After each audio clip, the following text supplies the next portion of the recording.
ايوه، ايه اللي حصل بقى في جوجل اي او 2025 ده ما كانش مؤتمر تقني، ده كان اعلان رسمي ان اللينكات خلاص ماتت والبحث بقى هو اللي بيكلمك. قبل كده كنت تكتب سؤال يطلع لك 50 لينك، تقعد تدور وتغوص وتتحمل، وبقى دلوقتي تسال الاي اي يفهمك ويحلل اللي حواليك ويديك الحل قبل ما تكمل جملتك كمان. وتعالى نبدا بالعالي الجديد، جيميناي 1.5 فلاش، بيفهم وبيجاوب وبيخلص الشغل قبل انت ما تفتح ايميلك كمان. اللي بعده جيميناي 1.5 برو، السعه بتاعته بقت 2 مليون كلمه، اللي هي التوكن اللي اتكلمنا عنها قبل كده، يعني كتاب كامل، ملف بي دي اف، اكواد معقده، كله جوه دماغه وهو بيرد عليك انه خلص ماجستير فيهم. تفتكر ايه هي الثوره الحقيقيه؟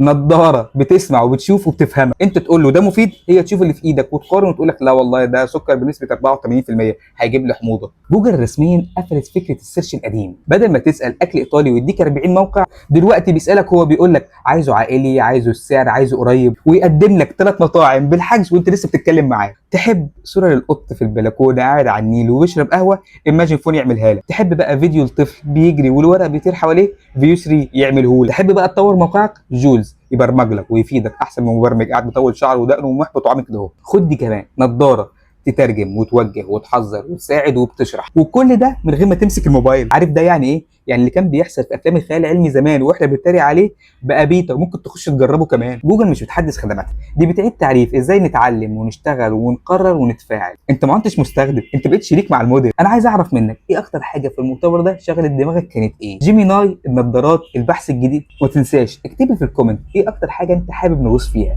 وانا اطلع لك بحلقه مخصوص عشانها. وما تنساش اللايك والفولو والشير لعلنا نستفيد. سلام.